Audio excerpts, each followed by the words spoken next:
Hey everybody, my name is Amina. Hope you all are doing well today. So I'm sharing with you here the cultural sharing project, and let's get started. So I am from Pakistan. Um, I was born there, but my parents brought me over here when I was 6 months or 8 months, so I was a baby. Um, so I pretty much grew up here. We do have lots of family that still lives in Pakistan. So I have visited about 3 or 4 times throughout my life. And one of those times I actually stayed there for an entire year. I went there for sixth grade. Um, that was very different for me, as you can imagine. I went here, 5 years, and then all of a sudden going to a different country for school. My mom pretty much wanted me to, learn the cultures, learn the language a little bit better, because I can understand it. So, like when my parents are speaking Urdu or Punjabi, I can completely understand what they're saying. But the problem is, I can't speak it.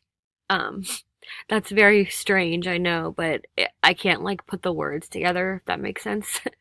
um, so yeah, they wanted me to learn, how to write and speak, and so I did learn quite a bit, but as soon as I got back to America and I started speaking English again, a year went by and I completely forgot like everything I learned. So that was unfortunate.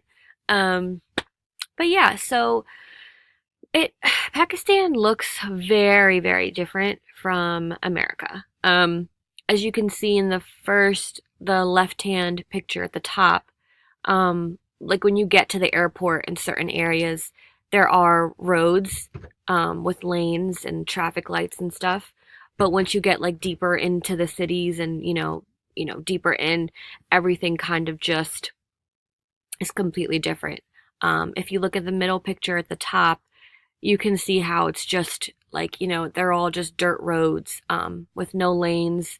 There's people walking, motorcycles, cars, just all in the middle of the road. Um, People kind of just make up their own rules when it comes to driving in most areas. At least where I've been. We live in Lahore, which is the capital. So that's how that is over there. But it's very beautiful. Very, very beautiful, very different. Um, so here is Pakistan on the map. So it is a part of Asia. I feel like a lot of people forget that, like at school or if I'm applying for a job and, they ask where you're from, I put Asian, and then I guess when I get there, they're expecting me to they're like, oh, you're not Asian. And I'm like, well, Pakistan's in Asia. So I feel like people forget that. Um, but yeah. So one of the awesome customs that we have, which I personally really love, are weddings. So instead of, having one day like we have here in America, there's actually 4 entire days that we take to have like to celebrate a wedding. Um, so the first day is called Mayo.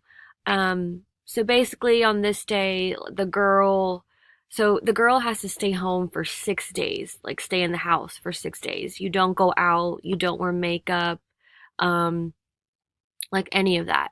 And on the sixth day is when, they celebrate the Mayo. So you go have dinner. It's usually just the girls, on this day. So, sisters, girls from both sides of the families, something like that. Um, and then the next day, would be the seventh day, we have the Mendi. Now on the Mendi, that's more of like, this is more like the party day.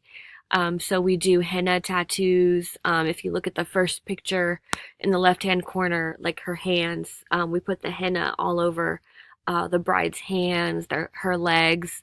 Um, any other girls who want to get it done, they get it done. There's dancing. I don't know if you could see the bottom picture in the right-hand corner well, but there's a little drum. And we usually play that drum. I don't know how to do it, but I have family members who do it really well. And it's a lot of fun. So we dance, play the drums, music, drinking. So that's like the fun day. And then the next day we have what's called the Barat. And on that day is the actual ceremony, which is called the Nikah ceremony. So this is where the actual wedding takes place, like, exchanging vows, which they don't actually do, but just a comparison. Um, so that's a ceremony in where, you actually become married in the eyes of, Islam. There's no paper signing usually, which is weird.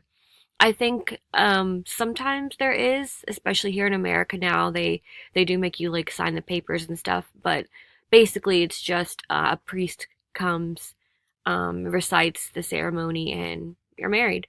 So that's cool. And then the last day is called the walima. The walima is when the bride and her family goes to the groom's house, or like wherever the groom, it's their responsibility to get a place and um, you know, plan everything. So that day is kind of like, I guess, an after reception kind of thing. There's eating, dancing again, all that kind of stuff, feed people. So that's like the last day just to kind of wrap everything up. Um, so yeah, that's really fun. So these are some pictures of family and friends. The first picture on the left is actually me.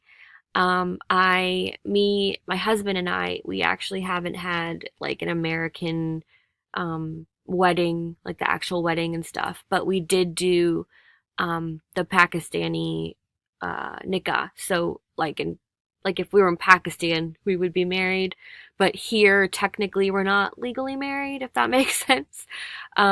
We pretty much just did it because, in my culture and my religion, it's not really okay to be living with somebody if you're not married, things like that. So we pretty much did it, out of respect for my family, my religion, and stuff. So that's me on the day that we did the ceremony.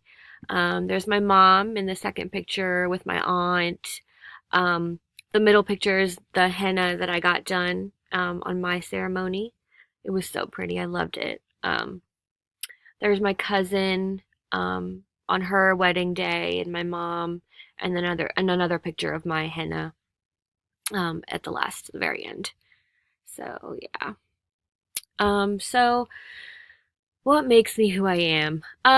So this one asked for like a trait about yourself that makes you different, that makes you special. Um, I don't have anything like crazy unique. I just pretty much chalk it up to my parents. Um, they are wonderful, wonderful people. They're so kind. They taught me to be, just a caring and loving person. Um, all of my family and my friends, they always tell me, you're too nice. You do too much for people. I just let people get away with practically anything. Um, but that's just how they raised me. The values that they gave me made me who I am today. And I love them for it. Um, they're the best ever.